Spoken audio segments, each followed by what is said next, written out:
오늘은 마태복음 2장입니다.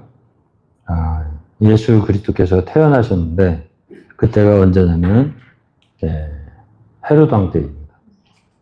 헤롯이라고 하는 사람은 에돔 사람이에요. 그러니까 유대인이 아니죠.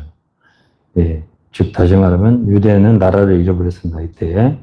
그리고 유다를 다스리는 사람은 에돔 사람이 다스리고 있었어요. 분봉왕이지 말하자면 유대를 다스리는 로마의 통치하에 있었을 때요. 그때 예수께서 유대 베들레헴에서 나셨다.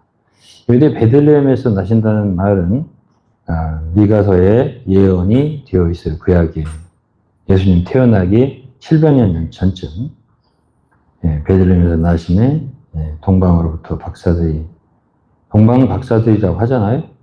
그들이 계시를 별을 보고 박사들이니까 당시에 그 점성술이라든가 이런 연구하는 사람들이 예루살렘으로 갔어요. 예루살렘 이르러 2절에 유대인의 왕으로 나시니가 어디 계시냐. 우리가 동방에서 그 별을 보고 그의 경배하러 왔다. 그러니까 그 별을 보니까 유대의 어떤 왕으로 태어나신 분이 있다라는 걸 깨달은 거예요. 그렇게 얘기를 하니까 3절에 헤롯 왕과 온 예루살렘이 듣고 소동한지라. 그러니까 동방 박사들이 말한 것은 틀림이 없을 것 같다고 생각을 한 거예요. 왕이 태어났다 하니 당시 왕이 헤롯이라는 왕이 듣고서 놀란 거죠. 나 말고 또 무슨 왕이 또 있단 말이냐. 그리고 예루살렘도 사실은 메시아를 기다려야 되는 유대인들 아니겠어요? 그런데 듣고 이게 좋아하고 기뻐한 게 아니라 소동을 했다 했어요. 사절 왕이 모든 대제사장들과 백성의 서기관들 다 이 대제사장 서기관들은 뭐죠? 다 하나님을 섬기기 위해서 세워진 사람들이 원래는 대제사장, 아론의 대제사장 이런 거잖아.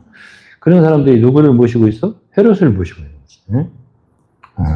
그러고서 그 왕이 물어보는 거지. 그리스도가 어디서 나냐? 어디서 태어나냐? 그러니까 그 대제사장이나 서기관들은 잘 아는 그 성경을 미가서를 얘기하는 거예요. 구약에 유대 땅 베들레헴이라고. 그래서 그 구절을 얘기하잖아요. 너는 유대 고을 중에서 가장 작지 않다. 내게서 다스리는 자가 난다. 그래서 그와 대백성 이스라엘 목자가 된다. 이런 예언이 있다. 그러니까 베들레헴이다 라고 알려주는 거예요. 누구한테? 헤롯에게. 뭐를 주는 거지? 성경 지식이고 정보를 누구한테 주는 거예요? 마귀에게 주는 거죠. 헤롯에게. 7절 이에 헤롯이 간만히 박사들을 불러 별이 나타난 때를 묻고 자세히 그러니까 헤롯이 박사들한테 언제 별이 나타났냐 언제 태어났다는 걸 이제 알려고 자세히 묻고 8절에 베들레헴으로 보내면서 누구를 보내고 박사들 동방 박사들 가라. 그래서 가서 아기에 대해 자세히 알아보고 찾거든 랑 내게 구하여 나도 가서 그에게 경배하게 하라. 응? 이거는 다 거짓말이죠. 죽이려고 하는 생각인 거죠. 그런 그 악한 그 자기의 왕권을 갖다가 다소나마 의태롭게 하는 그런 정보를 들었잖아. 근데 그런 것에 당시의 대제사장이나 서기관들의 성경 지식은 그런 예수를 잡아 죽이려고 하는데 정보를 주었을 뿐이야. 그러면서 자기는 거짓말로 가서 나도 경배하겠다. 이게 박사들을 속인 거죠. 그러면서 이제 9절을 보면 박사들이 그 왕의 말을 듣고 갈새 동방에서 보던 그 별이 문득 앞서 인도하여 가다가 이게 처음에는 왕의 말을 듣고 간 거 아니야. 왕이 가서 자세히 알아보고 샷걸랑 나한테 말해주라. 나도 가서 경배하겠다 하니까 박사들이 그 말을 듣고 간 거야. 가면서 보니까 별이 나타나는 거야. 원래 예루살렘에 헤롯한테 온 거는 별을 보고 온 거야. 별을 보고 온 거야. 그런데 그렇게 별을 보고 왔으면 끝까지 별을 보고 왔던데 당연히 왕이라면 예루살렘에 태어나겠지 하고서 왕궁으로 간 거야. 헤롯이 잘못한 거잖아요. 그죠? 그러니까 이제 우리 그리스도인들도 이렇게 치우칠 때가 있을 수 있어요. 근데 다시 별이 나타난 거야. 그래서 인도를 예수 그리스도 태어난 곳으로 아기 있는 곳에 머물렀다 했잖아요. 9절에 10절에 저희가 별을 보고 가장 크게 기뻐하고 기뻐하던 이런 별을 처음에 나타났던 동방 박사들이 원래 먼 데서 왔을 거예요. 동방에서. 그때 별이 나타난 그 별이 다시 나타났으니까 그 별이 옳은 별이잖아. 그거는 태어난 알려줬으니까. 그래, 그 별을 보고 굉장히 기뻐했다는 얘기예요. 이것을 오늘날 우리로 말한다면 하나의 속에 어떤 주님이 알려주시는 계시잖아. 예? 예, 그러면서 11절에 집에 들어가 아기와 그 모친 마리아와 함께 있는 걸 보고, 아기 예수죠. 예, 그래서 엎드려, 예, 아기께 경배를 했다고 했어요. 왜 경배를 해요? 그 아들이니까. 하나님 아들이 태어난 거예요. 우리가 12월 25일 날 크리스마스라 해서 그 예수 그리스도 태어난 거를 우리가 기념하잖아요. 예, 축하하잖아요. 근데 이 아기는 하나님이잖아요. 아들도 하나님이고 아버지도 하나님이에요. 그렇기 때문에 경배를 하는 거죠. 예, 보배하며 황금과 유향과 모략을 예물로 드렸다. 그다음에 이 12절의 꿈에 헤로데에게로 돌아가지 말라. 이게 이제 꿈에 이 동방 박사들에게 헤롯 왕에게 돌아가지 마라. 그래서 그 지시함을 받은 대로 다른 길로 고국에 돌아갔다 이랬어요. 그러니까 이 동방 박사들은 이제 별빛을 보고 따라서 이렇게 온 거예요. 사람을 생각으로 해서 조금 치우쳤잖아요.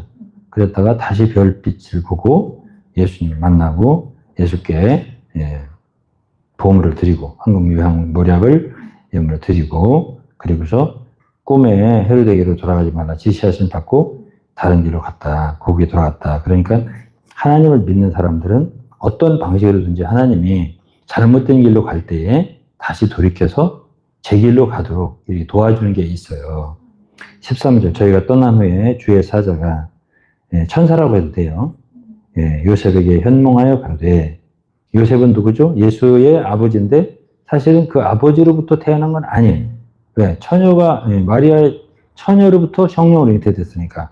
그렇지만 그 요셉 아버지잖아요. 그래도 마리아하고 결혼을 했으니까 요셉에게 현몽하여 가로되 헤롯이 아기를 찾아 죽이려 하니 일어나 아기와 그 모친을 데리고 애굽으로 피하여 내가 네게 이르기까지 거기 있으라. 그러니까 예수는 어떻게 됐어요? 태어나자마자 도망부터 다니기 시작한 거예요. 피신을 한 거야. 어디로? 애굽으로. 이것이 말하자면 구약의 예언이 돼 있어요. 그러니까 14 요셉이 일어나서 밤에요. 그것도 아기와 그의 모친 누구죠? 마리아 데리고 애굽으로 떠나가 헤롯이 죽기까지 거기 있었으니 어디에서? 애굽에. 얘는 주께서 선지자로 말씀하신 바 애굽에서 내 아들을 불렀다. 이것이 호세아 11장에 있는 말씀이에요. 이 예언대로 이루어지는 거지. 한번 이루려 하십니다. 16절 이에 헤롯이 박사들에게 속은 줄을 알고 심히 노하여 사람을 보내어 베들레헴과 그 모든 지경 안에 있는 사내 아이를 박사들에게 자세히 알아본 그때를 표준하여 2살부터 그 아래로 다 죽였다고 했어요. 아주 잔인하죠? 예. 그 다 죽이다 보면 그 안에 예수도 포함됐을 거라 보는 거지. 그래서 싹 죽여버렸어요. 2살 아래로. 17절 이에 선지자 예레미야로 말씀하신다. 예레미야 선지자도 주님 오시기 몇백 년 전 사람이에요. 그러면서 이때에 그 많은 아이들이 예수님이 태어나심으로 말미암아 죽은 것에 대한 예언이 있었어요. 예레미야 31장에 라마에서 슬퍼하며 크게 통곡하는 소리가 들리니 라헬이 이걸 예언이라고 하는 거예요. 라헬이 그 자식을 애국하는 것이라.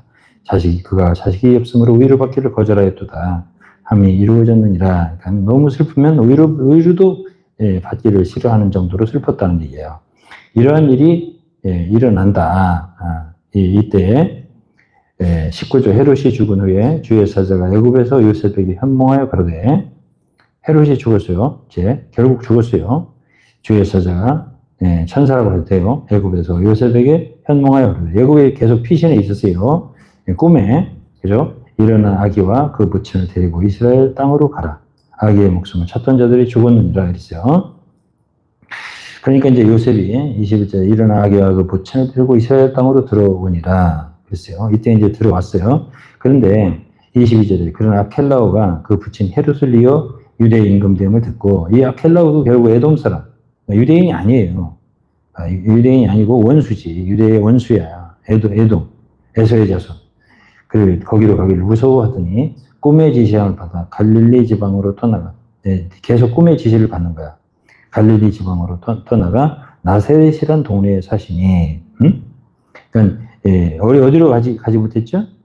베들레헴을도 아니고 예루살렘을도 못 가는 거예요. 누가? 요셉하고 마리아가. 왜? 그 애비가 헤롯인데 그 아들이 또 왕이 되는데 혹시나 또 알고서 죽이면 어떡하나 이런 두려움이 있는 거 아니겠어요. 그래서 이제 갈릴리 나사렛에 가서 거기서 이제 와서 살았다 하는 말이 23절이에요. 나사렛이라는 동네와 사신 선지자로 하신 말씀에 나사렛 사람이라 칭하리라 하심을 이루려 하십니다. 그러니까 이 모든 것도 다 예언된 거예요. 그러니까 예수님의 모든 것 일거수일투족은 다 구약에 보면은 수백 년 전에, 700년 전에 다 예언된 대로 이대로 태어나신 거고 이런 사건이 일어난 거고 나사렛 사람이라고 하는 것도 오늘날 그러잖아요. 나사렛 예수 이런 말 하잖아요. 왜 나사렛 예수라고 하냐면 나사렛이라는 동네는 시골 동네예요. 알아주지 않는 도시예요. 그렇기 때문에 그 천하게 여기서 부르는 동네 이름이 나사렛이요. 그러니까 나사렛에서 사셨다 예수가 이렇게 됐고 이 장에서 이제 우리가 알 수 있는 것은 예수님은 태어나실 때부터 말하자면 그 귀하게 이렇게 왕가에서 태어나셔서 부잣집에서 잘 태어난 게 아니라 참 처녀의 몸에 태어났는데 그때 하필이면은 에돔 사람이 로마의 통치하에서 에돔의 사람을 분봉왕으로 세워가지고 예수가 왕으로 태어났다고 하니까 박사들이 죽이려고 해가지고 수많은 어린아이들이 죽는 그런 사건이 벌어지고 또 피하야만 되고 이스라엘에 살지 못하고 베들레헴에 살지도 못하고 애굽으로 가서 사셨다. 그러다가 이제 누가 죽었어? 헤롯이 왕이 죽었어. 그러니까 이제 꿈에 현몽을 해서 요셉한테 들어와라. 이스라엘 경내로 들어와라. 근데 바로 예루살렘이라든가 베들레헴으로 거기 가까워요 다. 그 수도 쪽으로 못 들어가고 시골에서 살았다. 두려워서. 이래서 나사렛 사람이라는 이름이 붙여졌다. 이런 얘기고 여기서 그 누구지? 그 박사들도 인도를 받은 게 그 사람의 생각, 사람의 말, 헤롯과 약속을 했었잖아. 가겠다. 왕에게 와라. 자세히 알려달라. 그 약속 어기고 안 갔잖아요.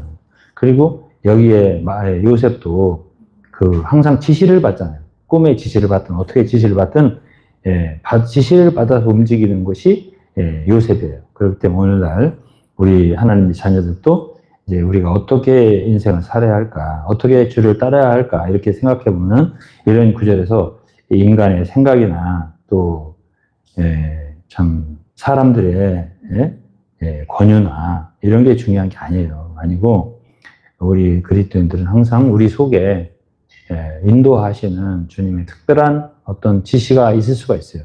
우리도 모르게. 우리가 기대하지도 않았는데 그렇게 가지 마라. 큰일 난다.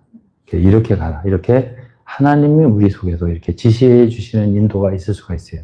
또 교회 안에서 또 지체들을 통해서 교제를 통해서 또 어떤 환경을 통해서 또 주님이 우리 속에 깊은 속에 또 하시는 말씀 이런 게 느낌이 있어요.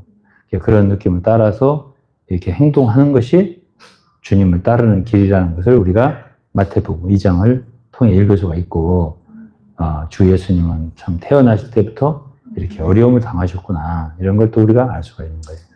이것이 마태복음 2장의 말씀이고 오늘 2장을 통해서 예수님은 우리의 죄를 위한 저희 백성을 죄에서 구원할 자 구원자로 출생하셨지만은 이렇게 태어날 때부터 참 어렵게 애굽에 피하시면서 또 나사렛 같은 그런 시골에서 사시면서 그 아버지의 직업은 원래 그 요셉은 왕가 자손이에요. 마리아도 다윗 왕가의 자손이에요.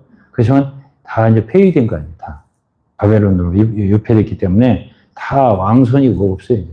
그런 초라한 목수의 아들로 나사렛이라는 시골 동네에서 자라셨다. 누가? 예수님. 이것을 우리에게 가르쳐주고 있는 게 마태복음 2장의 내용이 되겠습니다. 네, 오늘 여기까지 하겠습니다.